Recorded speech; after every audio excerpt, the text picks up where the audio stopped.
Oggi l'ultimo saluto, la piccola Ginevra, Palma di Montechiaro piange la bambina di 2 anni e mezzo morta nell'incendio dello scorso 21 dicembre.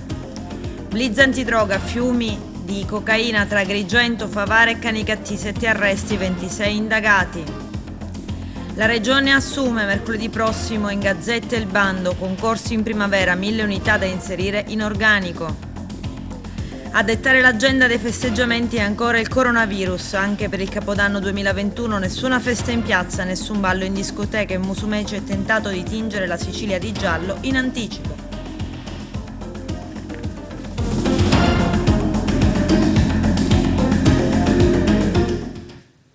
Bentrovati gentili telespettatori al nostro appuntamento con l'informazione. Celebrati a Palma di Montechiaro i funerali di Ginevra Manganello, la bambina di 2 anni e mezzo morta nell'incendio dello scorso 21 dicembre a Palma di Montechiaro. Oggi il lutto cittadino. Vediamo.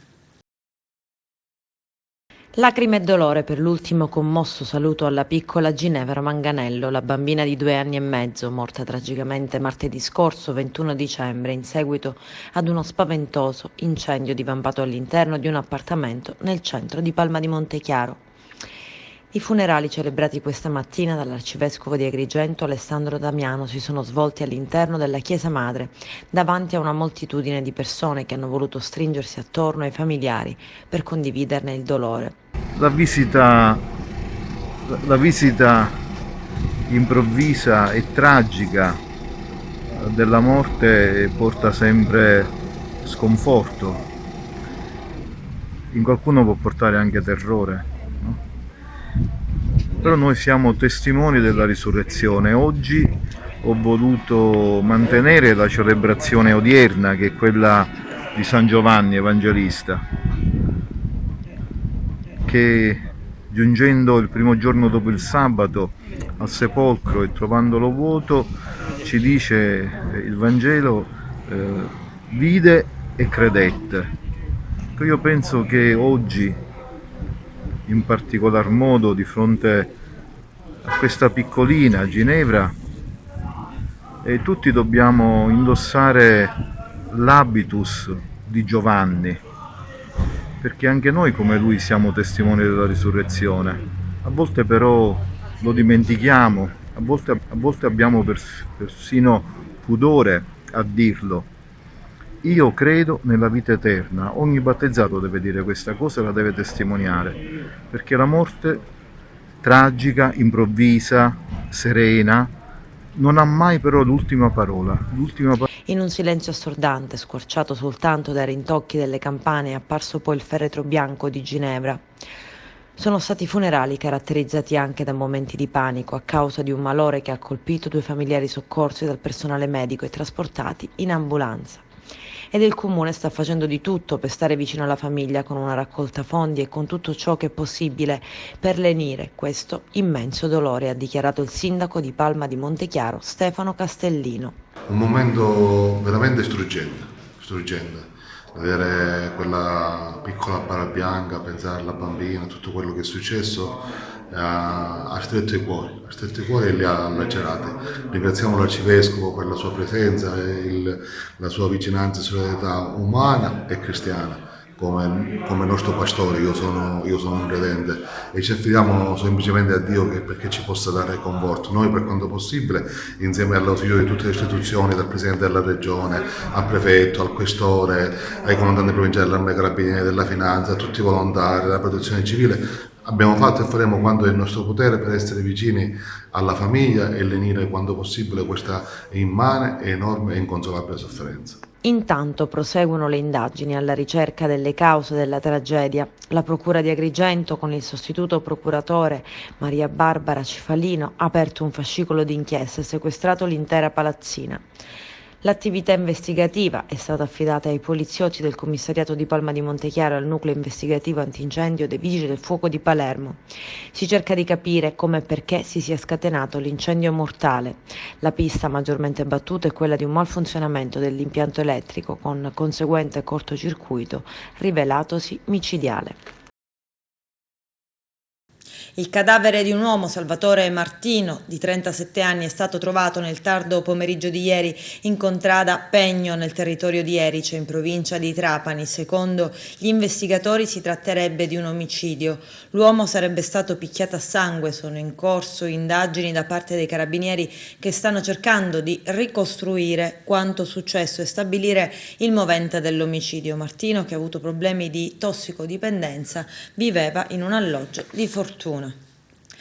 Incidente stradale mortale nel Catanese a seguito di uno scontro che ha coinvolto 3 auto, tra cui una Panda e una BMW Z3. L'incidente è avvenuto in territorio di Aci Castello poco prima di un pericoloso curvone. Ancora da ricostruire la dinamica del drammatico sinistro che ha causato la morte di una persona, un uomo di 78 anni. Ancora da ricostruire la dinamica, ma per i rilievi sono arrivati i vigili della Polizia Municipale di Aci Castello. Disagi però lungo l'asse viario. Decine di auto sono rimaste in fila per lunghe ore. Operazione Piramide, fiumi di cocaina tra Agrigento, Canicattì, Favara, Racalmuto, Grotte, San Cataldo e Gela. Nel blitz antidroga 7 arresti e 26 indagati. Il servizio del nostro direttore Arturo Cantella. Al via stamani l'operazione antidroga denominata Piramide, effettuata dai carabinieri del nucleo operativo e radiomobile della compagnia di Agrigento, realizzata tra la città dei Templi, Canicattì, Racalmuto, Grotte, Favara, Gela e San Cataldo. Sono 7 gli indagati in esecuzione del provvedimento del giudice per le indagini preliminari del Tribunale di Agrigento, che sono stati sottoposti agli arresti domiciliari, tra cui diverse persone: Canicattì, Racalmuto, Favara, anche una donna, Grotte e Gela, i paesi interessati all'operazione. I carabinieri del comando provinciale hanno così eseguito 26 ordinanze cautelari a carico di altrettanti indagati residenti tra le province di Agrigento e Caltanissetta, persone ritenute responsabili a vario titolo di detenzione, traffico, spaccio di sostanze stupefacenti, cocaina, hashish. In maniera particolare, l'indagine è stata condotta dai carabinieri del nucleo operativo radiomobile della compagnia di Agrigento con il coordinamento del procuratore capo Luigi Patronaggio e del sostituto Gloria Andreoli, e le misure sono state firmate dal GIP del Tribunale di Agrigento Stefano Zammuto. L'indagine, secondo quanto reso noto dalla procura con una nota, è stata chiamata Piramide per via della struttura verticistica che si è creata tra i vari spacciatori, collaboratori di quest'ultimo, acquirenti. Scaturisce da una tempestiva e mirata attività di polizia giudiziaria volta a contrastare il massiccio flusso di cocaina nelle province di Canicattì e ai centri di Caltanissetta, che giungeva sulle piazze di spaccio di Agrigento. Per il procuratore Patronaggio la strategia investigativa ha consentito di acquisire rilevanti riscontri probatori, sequestri, arresti e segnalazioni in seno agli indagati, che si erano ricavati ognuno un ruolo ben definito nello smerciare la cocaina, sia all'ingrosso, piazzando anche in maniera fluida quantitativi che si aggiravano tra i 50 e i 100 grammi, sia al dettaglio che con la vendita delle singole dosi. Diversi sono stati sequestrati i quantitativi di droga, circa 2 kg di cocaina e 4 kg di hashish. Sono stati operati 5 arresti in flagranza di reato, 2 denunce in stato di libertà, oltre a numerose segnalazioni amministrative riconducibili all'uso personale dello stupefacente operato a carico dei vari inquirenti. Il valore dello stupefacente sequestrato è di circa 100.000 euro. Questa notte il dispositivo è stato veramente massiccio, 150 carabinieri, la maggior parte proveniente dal provinciale di Agrigento, ma con il supporto anche delle altre province, quindi con il supporto di tutta l'Arma siciliana. Abbiamo tratto in arresto 26 soggetti destinatari di custodia cautelare, responsabili di detenzione e cessione di sostanze stupefacenti, nello specifico cocaina e hashish. L'attività è iniziata nel maggio 2019, nel pieno del lockdown, e ha circostanziato diverse situazioni di traffico di sostanze stupefacenti in città e anche in provincia, anche a Caltanissetta e provincia. Ogni soggetto di questi colpiti aveva la sua funzione, aveva il suo incarico, e abbiamo sequestrato 6 kg di sostanza stupefacente, 4 di hashish e 2 di cocaina. E in un certo qual modo abbiamo rimarcato ancora una volta che non ci sono zone d'ombra nella città di Agrigento e provincia, ma lo Stato, quindi l'Arma dei Carabinieri, è sempre presente per garantire la giusta sicurezza a tutti i cittadini. Comandante Giordano, qualcosa lei? Qualche particolare sull'operazione? Un particolare interessante visto che l'attività di indagine è nata nel 2019 in pieno periodo lockdown, è il fatto che alcuni dei soggetti colpiti questa notte dalle misure cautelari erano soliti dare appuntamento per lo spaccio della sostanza stupefacente nei pressi dei centri commerciali o dei supermercati, che in quel periodo erano l'unico luogo al quale uno si poteva recare con un giustificato motivo, quindi per fare la spesa, per comprare beni di prima necessità, e quindi grazie anche all'acquisizione dei sistemi di videosorveglianza di alcuni supermercati siamo riusciti a documentare in maniera chiara e precisa l'attività di spaccio che i soggetti di questa notte attuavano. L'operazione è chiusa? L'operazione è chiusa. I carabinieri del nucleo operativo e radiomobile della compagnia di Agrigento hanno effettuato controlli straordinari tra la notte del 23 dicembre e quella di Natale, che hanno riguardato soprattutto il contrasto alla guida in stato di ebbrezza. Sono state 10 le patenti ritirate dai militari dell'Arma da altrettanti automobilisti trovati al volante dopo aver consumato bevande alcoliche. In un'occasione si è verificato anche un incidente stradale lungo il ponte Morandi, con il bilancio finale di 2 feriti alla guida di una delle 2 auto, un 27enne risultato ubriaco. La Regione assume con una selezione da espletare entro la primavera dell'anno prossimo e mercoledì prossimo, salvo sorprese, andrà in Gazzetta Ufficiale il bando. Sono complessivamente oltre 1000 le unità di personale che l'amministrazione regionale si appresta a inserire in organico. Vediamo. Una bella boccata d'ossigeno per l'amministrazione regionale, ma se mi consentite anche per il mercato del lavoro, perché tanti giovani possono finalmente cominciare a progettare il proprio futuro. La Giunta regionale ha proprio da qualche settimana approvato le direttive all'ARAN per il rinnovo del contratto del comparto regionale e dall'altro lato stiamo portando a conclusione finalmente il contratto dei dirigenti, che era un contratto che non si concludeva, non si rinnovava da circa 16 anni. A tutto questo anche una grande attenzione nei confronti delle fasce A e B. Mettiamo in campo dal 29 dicembre il concorso più grande, più significativo che nella storia della Regione si fa, quello del rafforzamento del mondo del lavoro dei centri per l'impiego. Oltre 1000 posti di lavoro, fondamentalmente tarati su livelli alti. Per quanto riguarda il Corpo Forestale della Regione Siciliana, iniziamo con 46 nuove figure, nuovi agenti, e attraverso la nostra pianta organica potremmo portare fino a 500 nuovi assunti nel corso dei 3 anni.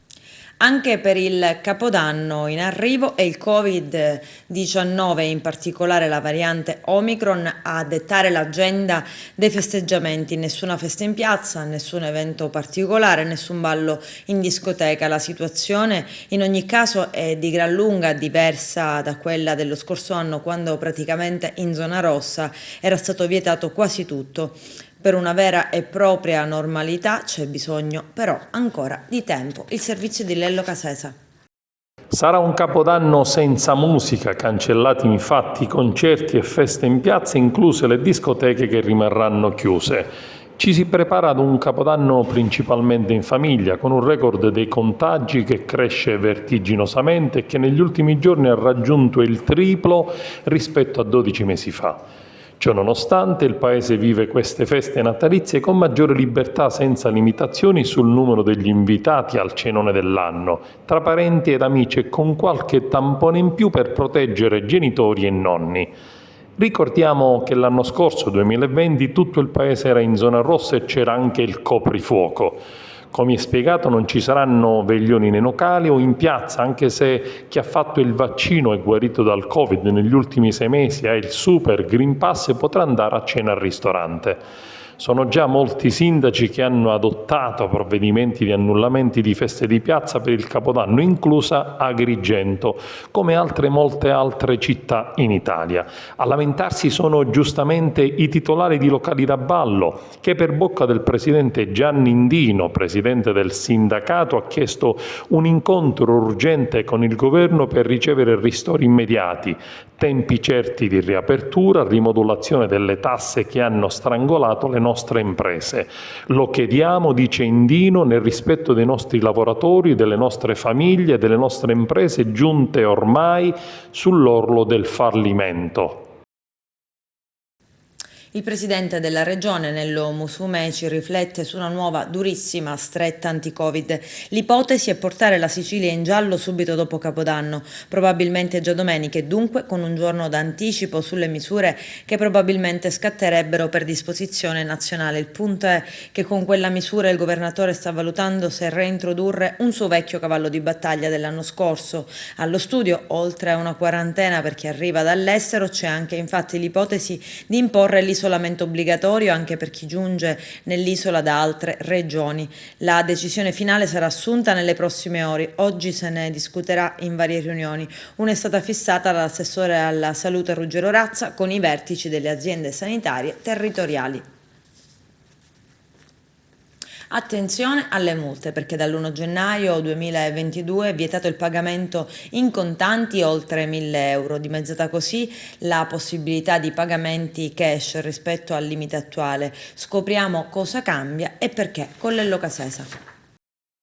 Dal 1 gennaio ci sarà un'ulteriore stretta sul pagamento in contante. Si passerà infatti da 2.000 a 1.000 euro. I nuovi paletti sono quelli previsti dal decreto fiscale dell'estate del 2020 durante il governo Conte bis, che fissava una soglia massima fino a 2.000 euro e la promessa di scendere ancora a 1.000 dal 1 gennaio 2022. Durante l'esame della manovra finanziaria non sono passate le proposte avanzate in particolare dal partito di Fratelli d'Italia per alzare nuovamente il tetto e quindi la soglia si è ridotta a 1.000 euro. È una misura che punta a rafforzare la lotta al nero e la strategia cashless, una strada iniziata durante il governo 5 Stelle che prevede che negozianti e professionisti siano tenuti ad accettare il bancomat o le carte di credito come forme di pagamento di qualsiasi importo si tratti.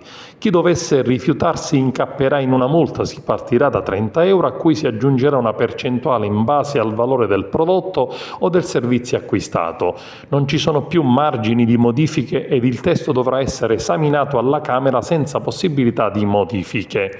Confermate dunque tutte le misure volute dal governo Draghi, la nuova IRPEF a 4 aliquote, 23%, 25, 35 e 43, ed il restyling delle detrazioni con una clausola salva bonus IRPEF per i redditi bassi, l'addio all'IRAP per 835.000 autonomi, il pacchetto contro il caro energia che comprende la possibilità di spalmare in 10 rate le bollette. Rinnovati poi tutti i bonus casa, da quello mobili a quello idrico e soprattutto allargato il 110%.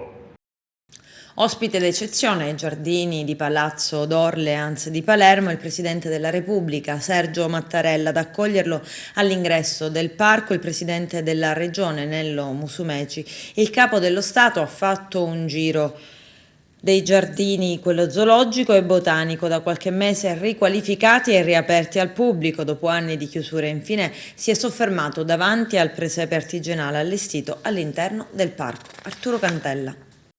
Il Presidente della Repubblica Sergio Mattarella ha visitato nella giornata di ieri i giardini di Palazzo d'Orleans, sede della Presidenza della Regione. Ad accoglierlo all'ingresso del parco il governatore siciliano Nello Musumeci. Mattarella, accompagnato dalla figlia Laura e dal segretario generale della regione Maria Mattarella, nipote del presidente, ha fatto un giro dei giardini zoologico e botanico, da qualche mese riqualificati e riaperto al pubblico dopo anni di chiusura. Si è soffermato davanti al presepe artigianale allestito all'interno del parco. Al termine della visita il Capo dello Stato si è anche congratulato con Nello Musumeci per la cura e il decoro dei giardini, che tornano così a essere un luogo di attrazione. Ringrazio il Presidente Mattarella, ha sottolineato il Presidente Musumeci, per questo suo regalo a conclusione del mandato presidenziale. Averlo avuto con noi è stata una gioia e una piacevole e inaspettata sorpresa per i tanti visitatori che anche oggi affollavano i vialetti del parco retrostante la sede presidenziale.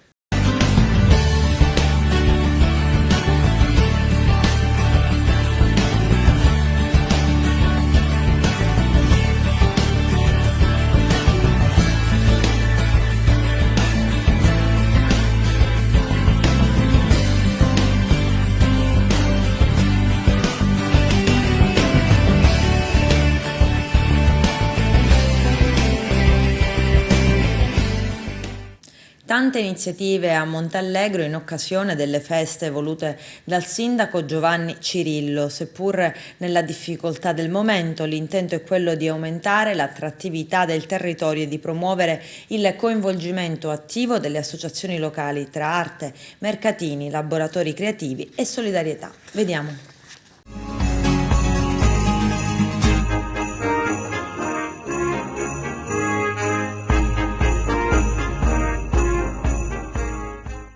Nonostante questo periodo che stiamo attraversando, abbiamo voluto organizzare questo evento natalizio con i mercatini proprio per dare un senso di speranza e di ripartenza per i nostri concittadini. Insieme con la Prologo abbiamo stilato un programma che non riguarda soltanto i mercatini natalizi, ma abbiamo fatto già la passeggiata solidale con i bambini e da lì abbiamo notato realmente che la gente ha voglia di ripartire, di stare insieme e di vivere un Natale più sereno. E quindi abbiamo, ripeto, voluto tutta l'amministrazione che venga svolto questo periodo natalizio in maniera serena e per tutti.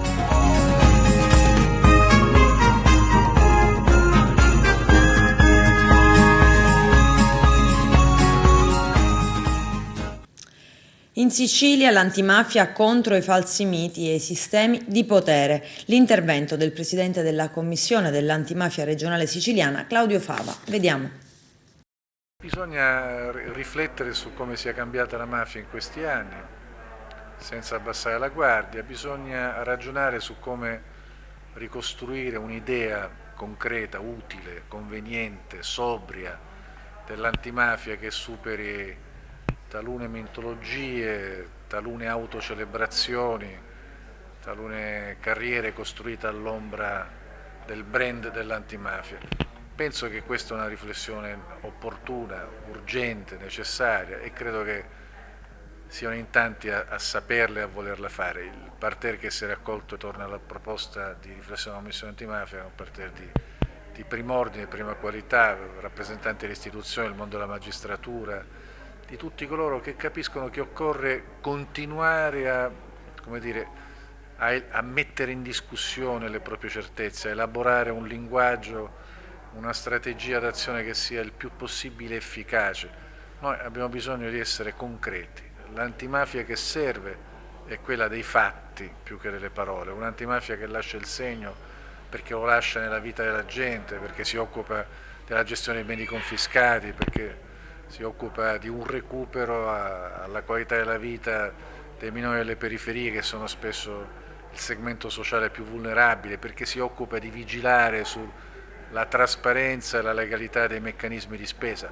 Di tutto questo abbiamo bisogno. Appuntamento per il direttivo di Fratelli d'Italia ad Agrigento, una riunione di fine anno, occasione per bilanci, auguri e progetti. Arturo Cantella.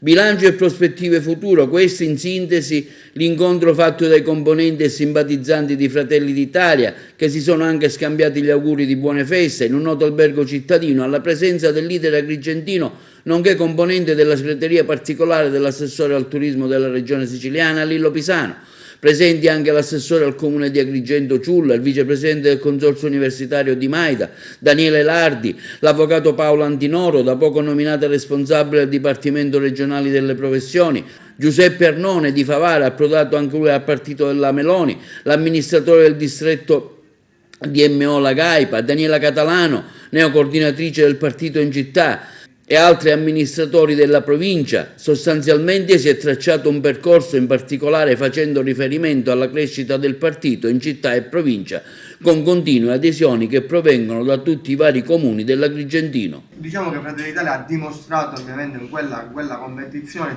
di avere una classe dirigente, di non solo portare il fattore dei numeri, che naturalmente è stato dimostrato, ma quello comunque di cercare di dare uno stampo, un'idea diversa di città che noi volevamo.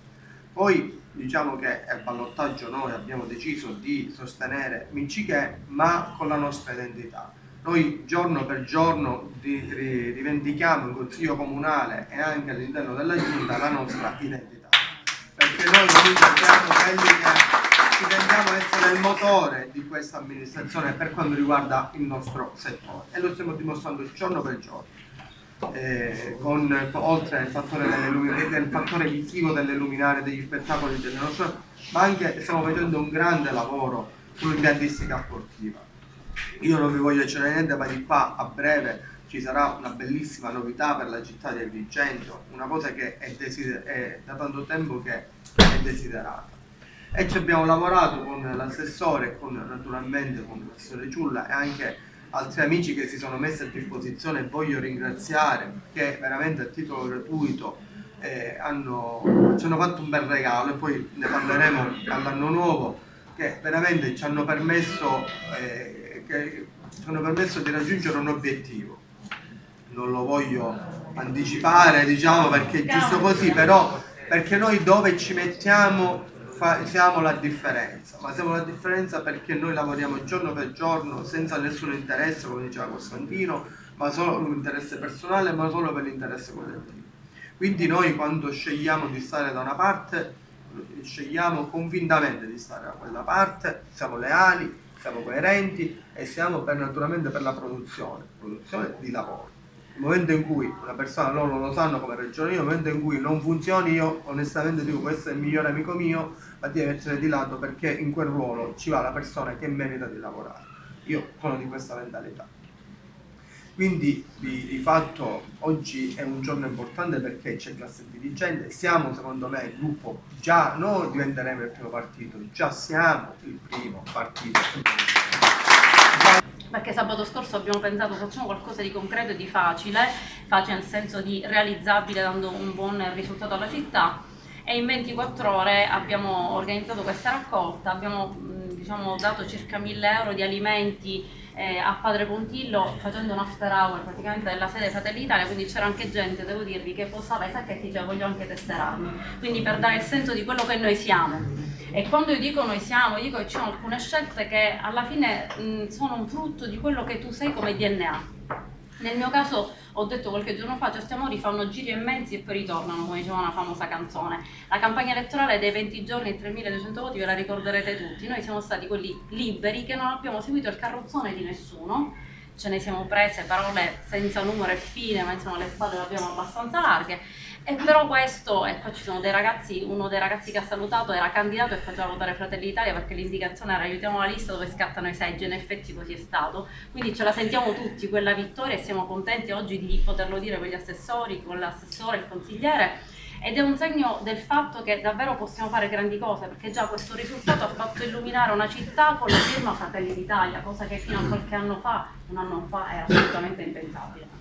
Andiamo avanti con determinazione e diciamocelo tranquillamente che qui c'è spazio per tutti, perché se noi siamo bravi e se noi continuiamo con questo modus operandi, cari amici miei, cari amici nostri, cari amici di Fratelli d'Italia, avremmo Lillo la possibilità, a mio modo di vedere, di amministrare per i prossimi almeno 20 anni. Quindi teniamo duro, teniamo questa asticella di crescita assolutamente alta. Basta, mi fermo, voglio farvi tanti auguri di un sereno e buon Natale, tanti auguri di buon anno, auguri alle vostre famiglie e speriamo di vederci quanto prima per riabbracciarci veramente fisicamente e per vederci in sale più grandi che quello che Fratelli d'Italia merita, perché sicuramente faremo parlare di noi positivamente.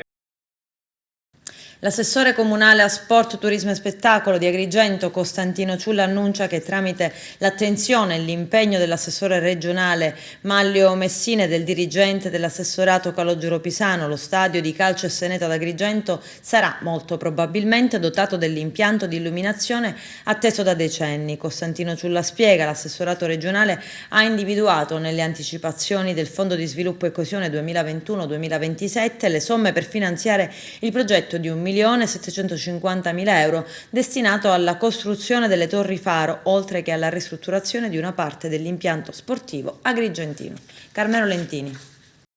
A rendere importante e interessante in Casa Agregas questo fine anno un paio di novità che potrebbero dare una seria svolta al calcio nostrano. La prima riguarda lo stadio Seneto, per il quale la Giunta Comunale di Agrigento ha approvato il primo stralcio del progetto per la realizzazione dell'impianto di illuminazione. Contestualmente si prevede anche l'abbattimento delle barriere architettoniche e rendere più efficiente l'impianto energetico dell'intera struttura. Il tutto fa parte di un investimento complessivo di circa 1.750.000 euro ed inserito in un piano triennale delle opere pubbliche.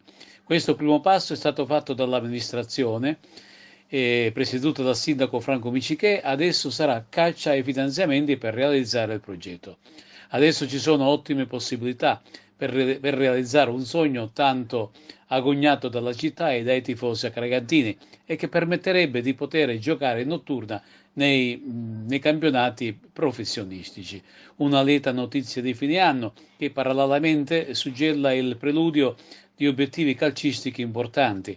Infatti la società, per tutta risposta, è pronta a rafforzare adeguatamente la squadra con alcuni innesti di qualità. Sono in arrivo 2 esterni mancini, uno basso e un altro alto, un centrocampista e infine anche un attaccante. 4 elementi che dovrebbero rendere altamente competitivo l'organico messo a disposizione del tecnico Giuseppe Anastasi. Per completare queste operazioni la dirigenza ha dovuto rinunciare a Giuseppe Gambino, attaccante che aveva realizzato più di 200 gol in carriera, che è transitato al Pro Favara, al centrocampista Rosario Costantino e al difensore Andrea Punzi. Per quanto riguarda l'arrivo dell'esterno bassa, manca solo l'ufficialità per il giovane palermitano Giuseppe Tarantino, classe 99. Il ragazzo, cresciuto nel giovanile del Palermo, in stagione ha giocato con l'Enna, ma in passato ha vestito le casacche di Bisceglie, Gravina, Rotonda e Real Calepina. Per quanto riguarda gli altri 3, si pensa di completare la trattativa entro il 28 oppure 29 dicembre prossimi.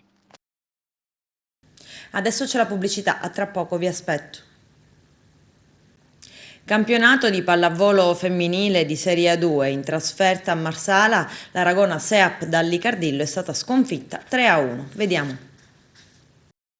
Un'altra combattuta partita per la pallavolo Seap Aragona, persa però per 3-1 dalle ragazze allenate da Stefano Miccoli, che hanno fatto sudare le proverbiali 7 camicie alla Sigel Marsala, che per maggiore esperienza ha avuto la meglio. La Sigel non ha cambiato nulla rispetto alla gara esterna con la vittoria a Sassuolo, mentre la Seap dall'Icardillo Aragona si presenta con il sestetto base inviato da Sestetto Micoli, Stival e Capitan Caracuta a formare la diagonale d'attacco, palleggiatore opposto Zec e Zakovic di banda, centri Cometti e Negri, il libero è Federica Vittoria. Ma io penso che ha fatto la differenza, sì, il primo set sicuramente, ma sono stati dei piccoli dettagli perché, come hai detto tu, il cuore non basta, dobbiamo metterci un po' di più anche in cose semplici che in questo momento non ci stanno riuscendo e crederci un po' di più. Siamo in difficoltà, è vero, però il primo e il terzo set sono stati secondo me la chiave che deve dare la svolta al nostro cammino, perché dobbiamo continuare a lottare su ogni pallone. Il secondo e il quarto sono dei set che non ci rappresentano, non dobbiamo assolutamente accontentarci di questo. Quello che posso dire è che sono molto amareggiata, però dobbiamo ripartire dalle cose belle che abbiamo visto oggi. Le cose buone, cosa salvare da questa partita? Ma guarda, di cose buone ce ne sono tante. Ora a livello tecnico, tattico non ho la mente lucida per potertelo dire, però il nostro carattere si vede, quando ci siamo si vede, ci manca sempre qualcosa, quel qualcosa che non ci permette di portare anche un punticino in queste partite che comunque sono contro squadre forti, però io ripeto, secondo me dobbiamo ripartire da lì, crederci un po' di più e poi il nostro cammino deve continuare in questo modo, crederci su ogni palla e andare avanti, non dobbiamo mai mollare. Il secondo e il quarto set per me sono dei set, come ho detto prima, che non possono rappresentarci. Sì, diciamo che il nostro obiettivo è un po' portare molta continuità, perché poi stiamo venendo da un bel set di vittorie e questo ci dà forza, ci dà morale per continuare a far bene. La Aragona è una squadra ostica perché comunque difende alla morte, aveva vinto la prima quindi non era facile perché magari era anche un periodo, appunto, un periodo difficile, le feste, c'erano mille pensieri, siamo stati bravi a rimanere in partita. Quarta vittoria consecutiva, 2 sotto la guida di Delmati, altre 2 sotto la guida di Baracci, questo significa che il cambio in panchina non ha destabilizzato comunque l'ambiente nazionale? No, anzi, comunque siamo un bel gruppo, quindi a priori dell'allenatore comunque siamo riusciti a unire spingerci ancora di più, magari questo poteva comportare un disagio. Ne ha avverato, anzi sono molto felice di questa squadra e secondo me può fare ancora meglio di questa squadra, quindi speriamo. Incendiato nel 2016, riapre il nuovo centro polifunzionale del cavallo a San Fratello sui Nebrodi. C'è il servizio.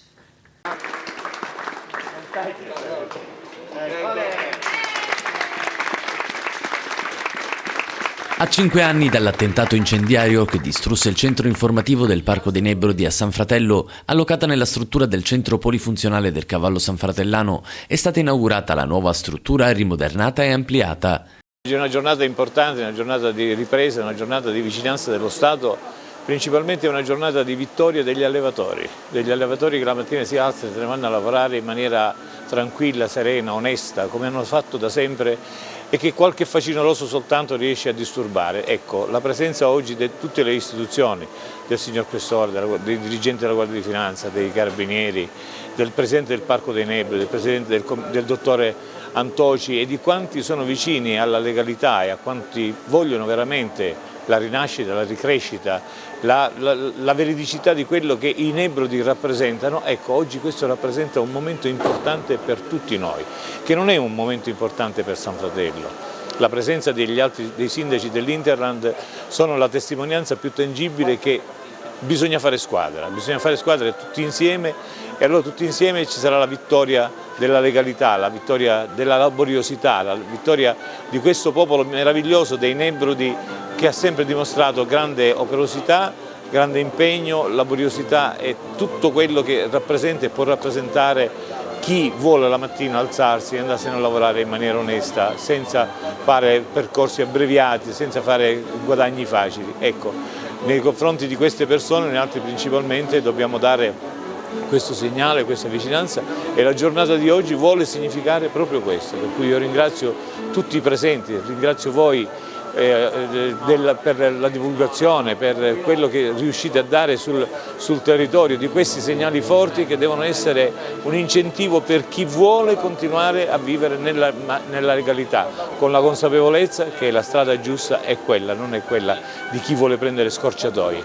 Per quelli sicuramente cercheremo di mettere tutte le transenne, tutte le barriere, tutti gli steccati che li possano segregare in un piccolo recinto, perché soltanto quello deve essere il loro habitat. Noi altri abbiamo voglia di lavorare, abbiamo voglia di stare insieme, di produrre, di proporre questi nostri territori, il nostro cavallo, la nostra realtà, le nostre potenzialità a chi ha desiderio di venirle a conoscere per una rinascita, per una ricrescita di tutti i Nebrodi.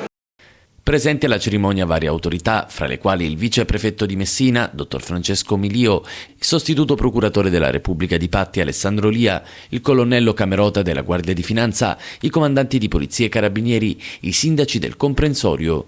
Da San Fratellano le emozioni sono tantissime, sono grandi, perché comunque parliamo di una struttura che rappresenta l'identità di San Fratello, in quanto ha ricoperto negli anni che furono un ruolo di ristoro per tutti gli allevatori che si trovavano nel periodo invernale a dover gestire le mandrie, ed oggi viene restituito alla comunità sanfratellana, ma non solo, a tutti gli appassionati di equitazione, come un polo che possa garantire la promozione, la valorizzazione e lo sviluppo sia del cavallo sanfratellano che di tutti coloro che attraverso il cavallo sanfratellano volessero trovare un'opportunità lavorativa, come per esempio l'equiturismo, come il dressage e come il salto ostacoli, quindi un importante polo che può garantire delle opportunità. Nei panni di un simpatico Babbo Natale, il regista di Favara Giuseppe Crapanzano ci racconta lo sciopero di Santa Claus e dei suoi elfi, un video satirico in cui ci mostra come le abitudini della gente stiano cambiando, anche quelle di far i regali di Natale. Vediamo.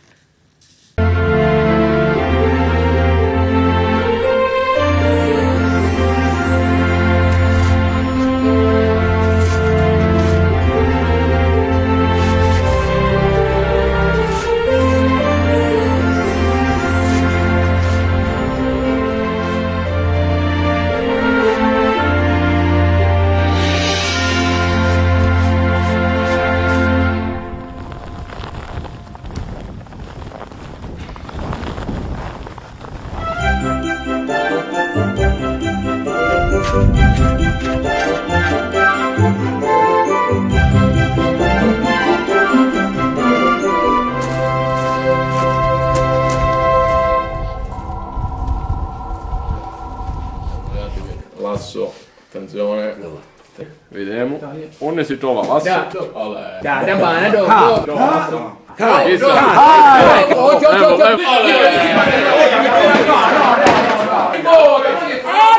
Finitela! Cominciate a si schiacciare! Piuttosto di da grappere! Venite qui! Ci voglio io!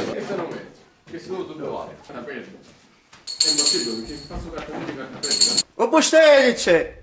Che vuoi? C'è da filmare! Dici cosa vedi qui! Sta a casa! Buonasera. Che è Renato Pustere, c'è nuovo! Signor, c'è di firmare. Buonasera. C'è di firmare questi raccomandati. Confermo. E per conferma. Sciopero. Il neato piccione vuole sapere quando zero. Oh, sciopero. E picciolini, carusi che aspetta. Io che caruso non ho niente. Io laio che genitori. Perché carusi i libri le scrivono giusti. Poi sui genitori che ci vanno a scrivere Amazzoni e bebè. Amazzoni e bebè. Ora, mi posso mentere che renni a dire e venire di Amazzoni e bebè? No, perché gli animali si rispettano, non si sfruttano. Ora, ogni regalo va bene del proprio paese. La lettera che parte del tuo paese, o reale va bene del tuo paese. E poi qualcuno sostiene che io non esisto. Come? Nanti. Una vita, me nanno, me besi nonno, me stessi nonno Natale, e ora non esistiamo? Mi dispiace. E allora un birma? No. Te ne posso dire? Pommeaccio.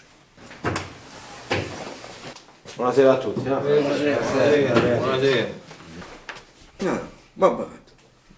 Vabbè. No. Chiamiamoci. No! Benvenuti a questa edizione del nostro ai bambini.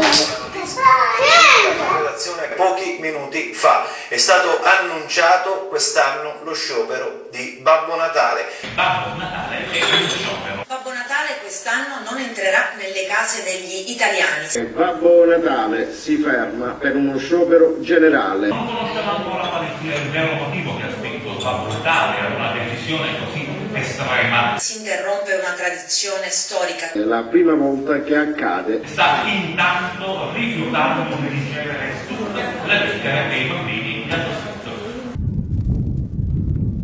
Babbo, vuoi venire come a fare? Liberateli. Ma come facciamo se quest'anno Babbo Natale non viene? Dobbiamo trovare subito una soluzione. Andiamo a parlare con Babbo Natale. E come? Seguitemi. E dunque, per tali ragioni, prosegue lo sciopero di Babbo Natale, ma ne riparliamo subito dopo la pubblicità. Restate con noi!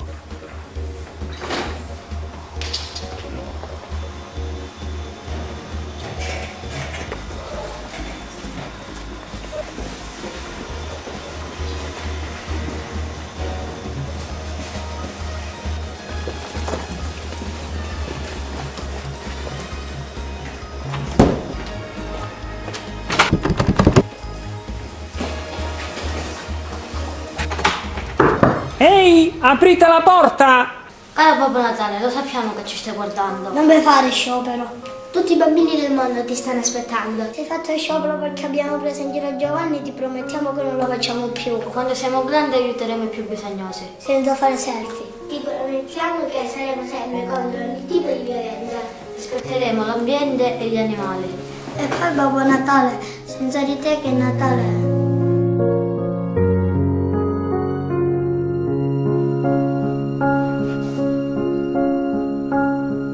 Mamma, è colpa mia se Babbo Natale fa sciopero. No, gioia mio, non è colpa tua. Dormi, dormi, dormi.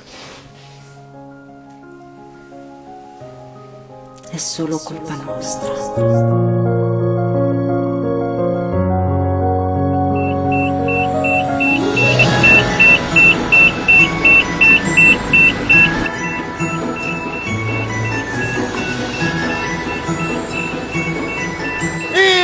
Isa!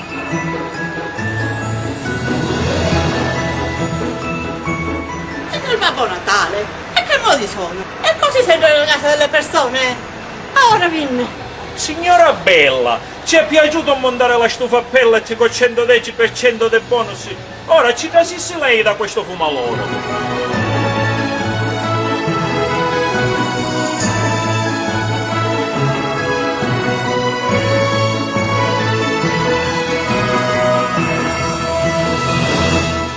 Con questo è tutto, termina qui l'edizione del telegiornale. Grazie per la gentile attenzione e per essere stati con noi. A presto.